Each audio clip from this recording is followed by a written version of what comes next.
Hello again. This is going to be entry number 1. I'm going to follow up with what I did on the previous format I was doing. I'm most likely still going to break this up into a 3-part entry because it's a lot of ground to cover. And along with that, it's very fatiguing talking about certain topics. It can be very, very draining to to delve into those emotions and memories.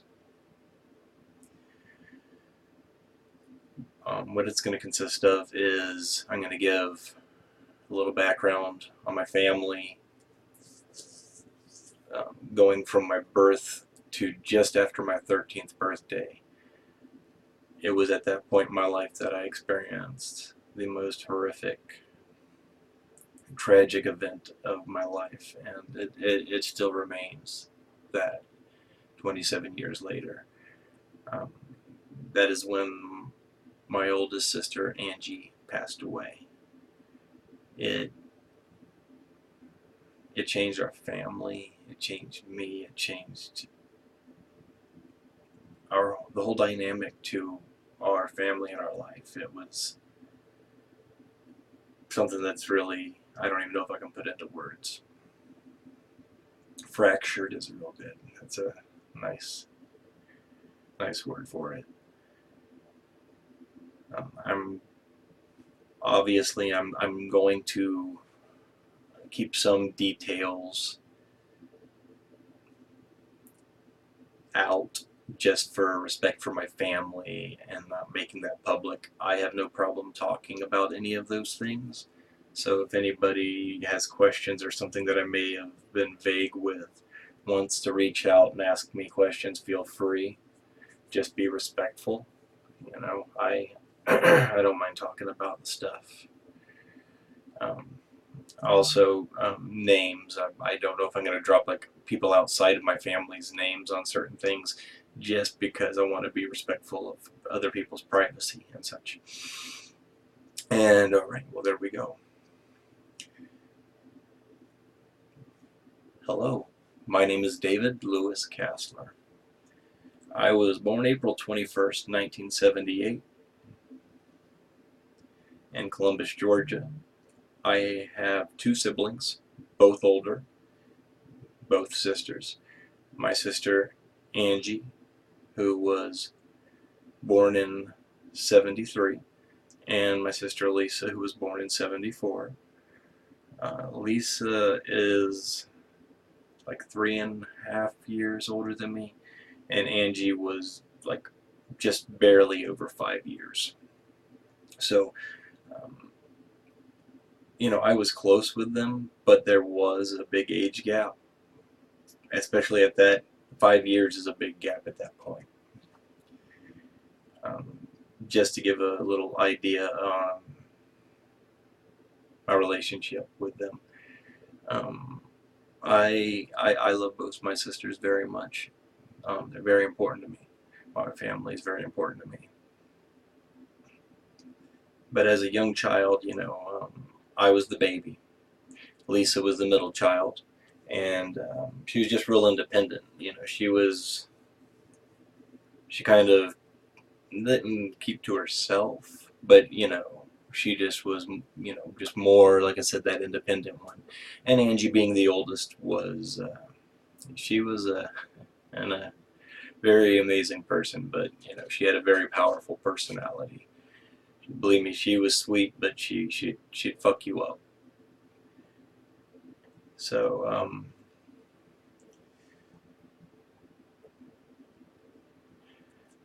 Angei was, I guess you could say, my hero. I looked up to her so much. She was my idol, maybe more.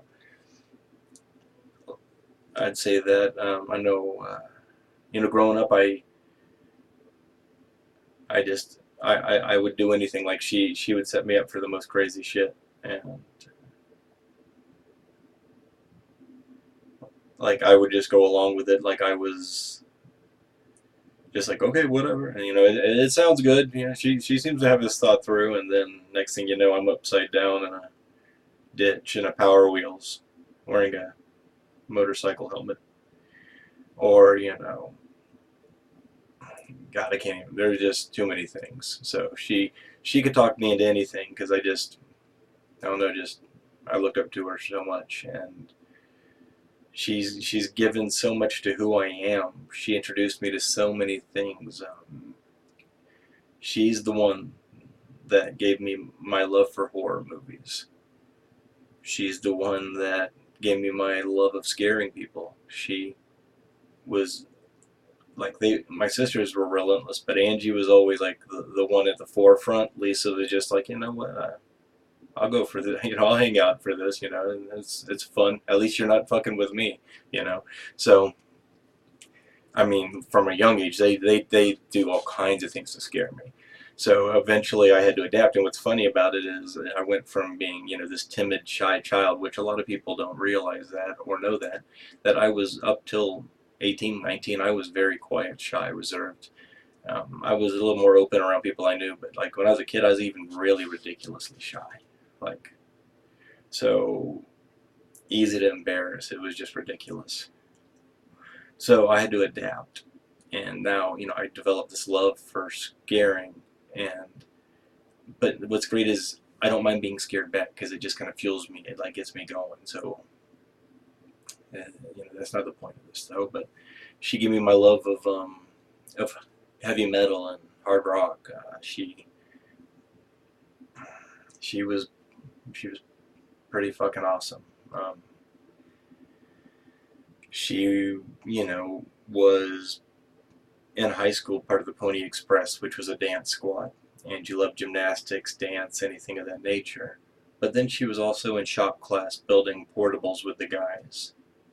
But then, she was also part of the Thespian Society because she loved acting. And she was just so passionate about so much and so talented. And I mean, all this in if like 5 foot nothing, 90 something pounds. Like she was a 00, is what her jean size was. I mean, she was she was pretty awesome. Almost anybody that knew her can say that she really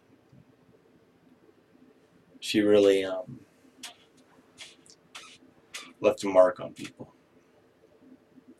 So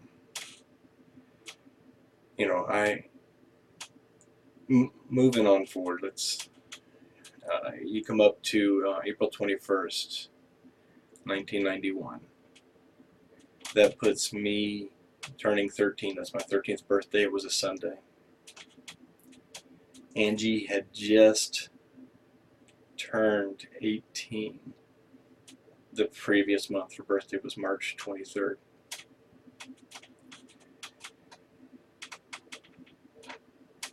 So, and that would have put Lisa at about to be 16. She was turning 16 that year. So, relatively low-key birthday. I was in 6th grade. Angei was a senior. And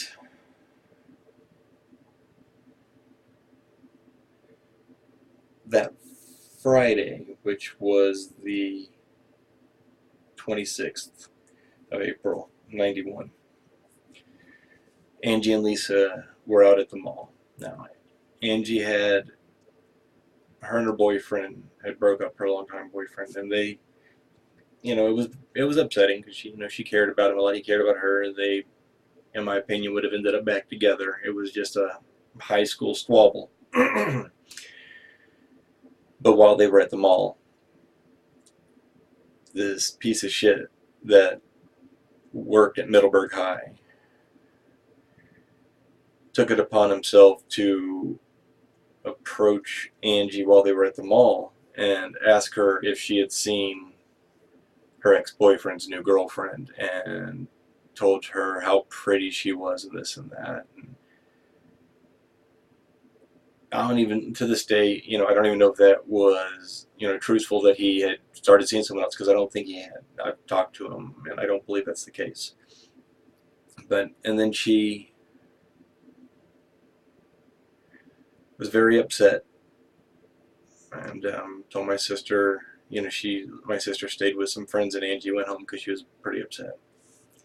She got home, it was probably close to 8, and at night, obviously, and she was upset. My mom, sat with her and calmed her down, got her, ready for bed. She got in her, her pajamas, and I was in the living room watching TV. My mom ran to the gas station real quick. She was, I don't know, I don't even know if she was gone 20 minutes, 30 minutes, I don't know. But Angie came back out to the living room, and she was back dressed in, her clothes. And she went, as she was leaving, she opened the front door and was walking out. And she turned to me and said, "I'm going for a walk. Tell Mom that I'll be back, I'll be back shortly." She was coming, not going to be gone very long. And this part here is something that has stuck with me for 27 years. And I've been told multiple times that I can't look at this way. You can't, and I know I can't, but that doesn't mean that your mind doesn't do this anyway.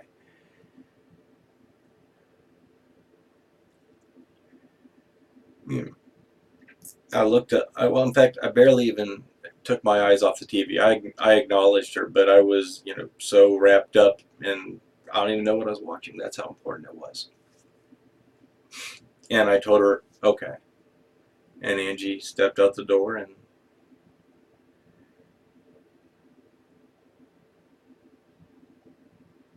that was the last time I saw her alive. That was the last interaction I ever had with her.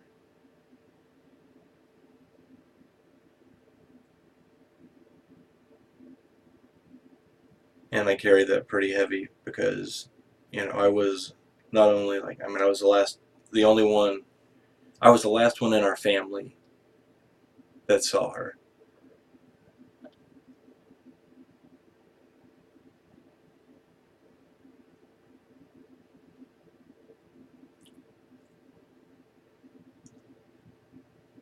At 13, that, I didn't think about it that hard then. And even those first few years, till I got to my later teens and a lot of this set in, and I'll get to that. I'm getting ahead of myself. But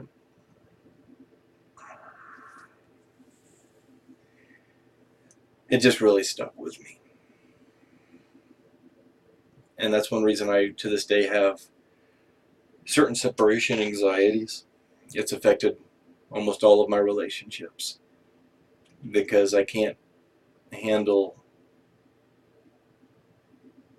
somebody walking out and leaving. I can't, if you're in a fight, and that's my point, not just if you're in an argument and I gotta leave and you take off.